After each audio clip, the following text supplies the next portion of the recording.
কাউকে কিছু না জানিয়ে হঠাৎ করে ভারতীয় বায়ুসেনার একটা ট্রান্সপোর্ট বিমান চুপিসারে আফগানিস্তানে পৌঁছে যায় এবং ওখানে গিয়ে কিছু একটা গোপন সাপ্লাই দিয়ে এটা আবারও ফিরে আসে, যাকে নিয়ে আমেরিকা তো এতটাই ক্ষেপে রয়েছে যে নতুন করে ট্রাম্পের হুঁশিয়ারি এসেছে ভারত আর পাকিস্তানকে নিয়ে। এর মধ্যেই হঠাৎ খবর আসে যে একদিকে তালিবান পাকিস্তানের সাথে শান্তি চুক্তি বাতিল করে দিয়েছে এবং এই খবর আসতে না আসতে ওদিকে ভারতের রাষ্ট্রপতি নিজেই সোজা রাফেল যুদ্ধবিমান নিয়ে পৌঁছে যায় একদম পাকিস্তানের সীমান্তের কাছাকাছি। ইন্টারেস্টিং ব্যাপার হলো ভারতের রাষ্ট্রপতি আমাদের 3 সেনাবাহিনীর সুপ্রিম কমান্ডার, অর্থাৎ ওনার নির্দেশ ছাড়া সেনাবাহিনী কোনো রকম আক্রমণ করতে পারেন। ফলে স্বাভাবিকভাবেই এমন একটা সেন্সিটিভ সময় যখন সীমান্তে উত্তেজনা চরম, ঠিক তখনই রাষ্ট্রপতির এইভাবে রাফেল যুদ্ধবিমানের টেক অফ করা, তাও আবার পাকিস্তানের সীমান্তে, কোনোভাবেই সাধারণ ঘটনা নয়, যাকে নিয়ে বেশ কিছু প্রশ্ন উঠছে। হঠাৎ করেই রাষ্ট্রপতির রাফেল নিয়ে টেক অফ করার সাথে সাথে ওদিকে বায়ুসেনার বিমান আফগানিস্তানে নামার কারণ কি? ভারত কি কোনোভাবে তালিবানদের জন্য হাতিয়ার বা গোলা বারুদ পাঠালো? তা না হলে হঠাৎ করেই তুর্কিতে গিয়ে তালিবান আর পাকিস্তানের চুক্তি ভেঙে কেন গেল? এটাই কি তাহলে নতুন একটা অ্যাটাকের ইঙ্গিত? অন্যদিকে ভারতের রাষ্ট্রপতির রাফেলে ওঠার কথা ঘোষণা দিতে ওদিকে রাজস্থানে বায়ুসেনা আরও একটা নোটাম কেন জারি করল? এবং এই সব নিয়ে রক্ষামন্ত্রী রাজনাথ সিং কী এমন বয়ান দিয়েছে যা পাকিস্তানে আতঙ্ক তৈরি করেছে? সবটাই জানবো আজকের এই ভিডিওতে। খুবই ইন্টারেস্টিং ভিডিও হবে, তাই শেষ পর্যন্ত অবশ্যই দেখ। গতকাল মানে 28 তারিখ ব্যাক টু ব্যাক এমন কিছু ঘটে যা সকলকে ভাবতে বাধ্য করেছে যে সত্যিই কি আমরা একটা বড় অ্যাকশানের দোরগোড়ায় পৌঁছে গেছি। কেননা গতকাল ভারতের রক্ষামন্ত্রীর অফিস থেকে আচমকা একটা টুইট আসে, যেখানে একটা খবরের কাগজের কাটিং পোস্ট করে দাবি করে যে ভারতকে অবশ্যই যুদ্ধের জন্য তৈরি থাকতে হবে, যেটা রাজনাথ সিং বলেছিলেন। এবং এগুলো খুব একটা স্বাভাবিক নয়। যে রক্ষামন্ত্রী কিছুদিন আগেও শুধুই নিন্দা করে যেত, তিনি এতটা অ্যাগ্রেসিভভাবে ডেইলি বেসিসে যুদ্ধের হুমকি দিচ্ছে। আর এই টুইট আসার ঠিক কয়েক ঘন্টা পরে আরেকটা আশ্চর্যজনক ঘটনা ঘটে। ওই দিনই তালিবান আর পাকিস্তানের প্রতিনিধি দল তুর্কিতে শান্তি সমঝোতার জন্য একটা মিটিং করে, কিন্তু হঠাৎ করেই পাকিস্তানের তথ্যমন্ত্রী টুইট করে দাবি করে যে আমাদের এই আলোচনা সম্পূর্ণ ব্যর্থ হয়েছে আর তালিবান তো আমাদের কথা মানছেই না। পাকিস্তানের দাবি ছিল যে এখন থেকে পাকিস্তানের ভেতর কোনো রকম টেরর অ্যাটাক যেন না হয়, এর দায়িত্ব তালিবানদেরই নিতে হবে। কিন্তু তালিবান এটা মানতে সম্পূর্ণ অস্বীকার করেছে, যার মানে দাঁড়াচ্ছে যে পাকিস্তানের ভেতর কন্টিনিউয়াস অ্যাটাক চলবে। মানে তুর্কি, কাতার, সৌদি, আমেরিকা কেউ কিন্তু তালিবানদের রাজি করাতে পারল না। এখন আশ্চর্যের বিষয় হলো পাকিস্তানের তথ্যমন্ত্রী এই খবর দিতে না দিতে আরেকটা ঘটনা গোটা ইন্টারনেটে হইচই ফেলে দেয়। আফগানিস্তানের একটা সোশ্যাল অ্যাক্টিভিস্ট পাঠান ভাই, ওনার নাম হয়তো শুনে থাকবেন, ইউটিউবের চ্যানেলও রয়েছে যা বিরাট পপুলার। ওনার তরফ থেকে টুইট করা হয় যে আফগানিস্তানের কাবুলে একটা ভারতীয় বায়ুসেনার ট্রান্সপোর্ট বিমান C-17 গ্লোবমাস্টারকে ল্যান্ড করতে দেখা গেছে, যেখানে দাবি করা হচ্ছে এই বিমানে করে কিছু একটা সাপ্লাই নিয়ে আসা হয়েছে আফগানিস্তান। এবং এই টুইটের তারিখটা দেখুন, গতকালের মানে 28 তারিখ। ইন্টারেস্টিং ব্যাপার হলো ভারত আর আফগানিস্তানের মধ্যে তালিবান আসার পর অফিসিয়ালি কিন্তু কোনো রকম সামরিক যোগাযোগ নেই। এমন অবস্থায় আমাদের বায়ুসেনার ট্রান্সপোর্ট বিমান কাবুলে কী জন্য যাবে? উপরন্তু এটার কোনো অফিসিয়াল কনফার্মেশন ভারত সরকার বা সেনাবাহিনী কেউ কিন্তু দিতে রাজি হয়নি। আপনাদের মনে করিয়ে দিই, গত বছরেও এমন একটা উড়ো খবর এসেছিল যখন তালিবান পাকিস্তানের ওপর অ্যান্টি ট্যাঙ্ক মিসাইল দ্বারা আক্রমণ চালায়। ওখানে যে মিসাইলটার ব্যবহার হয়েছিল সেটা কিন্তু নতুন তালিবান ডেলিভারি পেয়েছিল তৃতীয় একটা দেশ থেকে। আর সেটা কোন দেশ তা আজ পর্যন্ত রহস্য। কিন্তু ওই anti tank missile actually Russian origin, যা ভারতেই একমাত্র মাস প্রোডাকশন করা হয় এবং ভারত এটা এর আগে আর্মেনিয়াকেও ডেলিভারি দিয়েছে।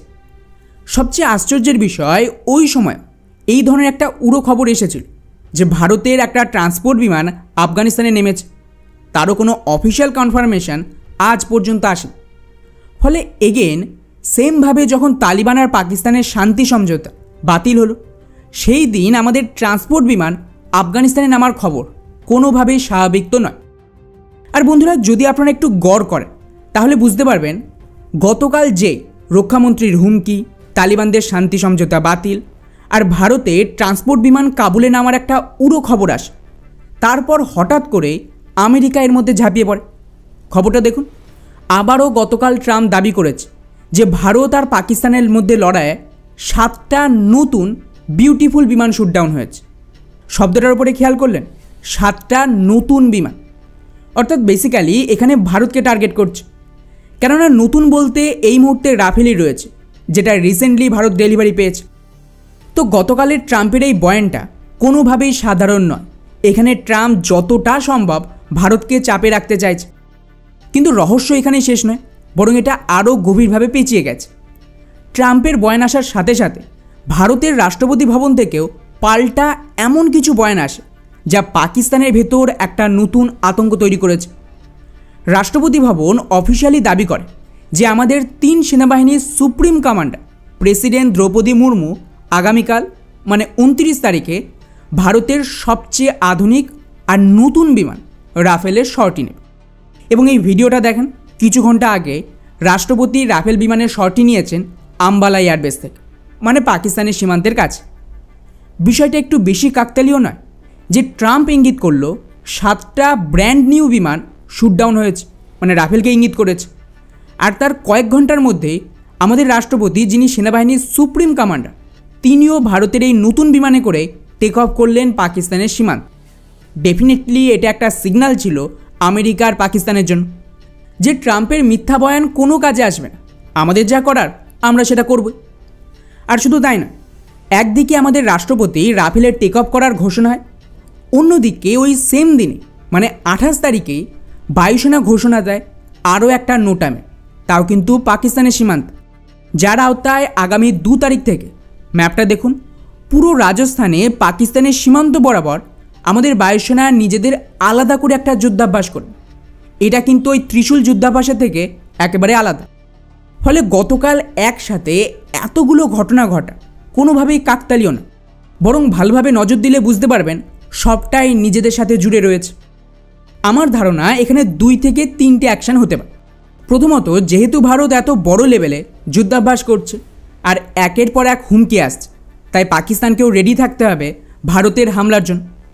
তো যদি পাকিস্তান এইভাবে কন্টিনিউয়াসলি ভারতকে ম্যাচ করার জন্য যুদ্ধের জন্য রেডি হয়, বারবার ফোর্স মুভ করে এবং হাই অ্যালার্টে থাকে, এতে করে ওদের ওভারঅল রিসোর্স আর টাকা দুটোই শেষ হতে থাকবে। এটাও কিন্তু এক ধরনের ওয়ারফেয়ার, যেখানে শত্রুপক্ষকে আগে এমন অবস্থায় ফেলা হয় যাতে লড়াই হওয়ার আগে ওদের সমস্ত রিসোর্স যেমন ফিউল, বাজেট এগুলো শেষ হতে শুরু করে। এতে অ্যাকচুয়াল যুদ্ধে ওরা বেশিক্ষণ টিকতে পারবেন। দ্বিতীয় সম্ভাবনা যেটা রয়েছে সেটা হলো, যেভাবে গতকাল তুর্কিতে আফগানিস্তান আর পাকিস্তানের শান্তি সমঝোতা ব্যর্থ হয় আর তালিবান পাকিস্তানের ভেতরের ইসলামিক গোষ্ঠীর আক্রমণ ঠেকাতে অস্বীকার করেছে, এবং সেই একই সময় আমাদের বিমান আফগানিস্তানে নামার উড়ো খবর আর রাজনাথ সিংয়ের যুদ্ধের বয়ান স্পষ্ট ইঙ্গিত দিচ্ছে যে ভারত তালিবানদের আবার ব্যবহার করবে পাকিস্তানকে আরেকটা কনফ্লিক্টে জড়ানোর জন্য। হতে পারে তার জন্যই অতিরিক্ত সাপ্লাই পাঠানো হয়েছে বায়ুসেনার মাধ্যমে। এবং তালিবান যদি কন্টিনিউয়াসলি পাকিস্তানের ভেতর নিজেদের লোকজনদের ব্যবহার করে আর্মির ওপর অ্যাটাক করতেই থাকে, পাকিস্তানের পক্ষে সারভাইভ করা মুশকিল। এবং ওদের কিন্তু আবারও আফগানিস্তানে এয়ার স্ট্রাইক করতে হবে। অর্থাৎ যত ওদিকে লড়াই বাড়তে থাকবে, তত পাকিস্তানের গোলাবারুদ শেষ হবে, রিসোর্স শেষ হবে, এবং একটা সময়ে ওদের কাছে সারেন্ডার করা ছাড়া উপায় নেই। কারণ আমেরিকাও 20 বছর ধরে তালিবানদের সাথে লড়েছিল, পাকিস্তান কি সেটা পারবে? এত টাকা আছে, আমেরিকার তো $2 ট্রিলিয়ন খরচ হয়েছিল। আর তৃতীয় সম্ভাবনা হলো যে ভারত ফাঁকা হুমকি হয়তো দিচ্ছে না, হয়তো সত্যিই কোনো একটা ছুতোয় পাকিস্তানের ওপরে আক্রমণ করতে পারে, এবং এই একই সময়ে তালিবানও ওদিক থেকে ঠুকবে, যাতে পাকিস্তানের সেনাবাহিনী 3 ফ্রন্টে এমনভাবে ফেসে যায় যে গোটা দেশই কোল্যাপস করবে। তবে বন্ধুরা, এখানে যাই ঘটুক না কেন, একটা বিষয় তো পরিষ্কার, সব ক্ষেত্রেই লস তো পাকিস্তানের হবে। এখন দেখা যাক যে পরিস্থিতি কোন দিকে এগোয়, এর উপরে নজর থাকবে। তাই সাবস্ক্রাইব করে রাখবেন, আমি আপনাদের সমস্ত খবর দিতে থাকব। জয় হিন্দ।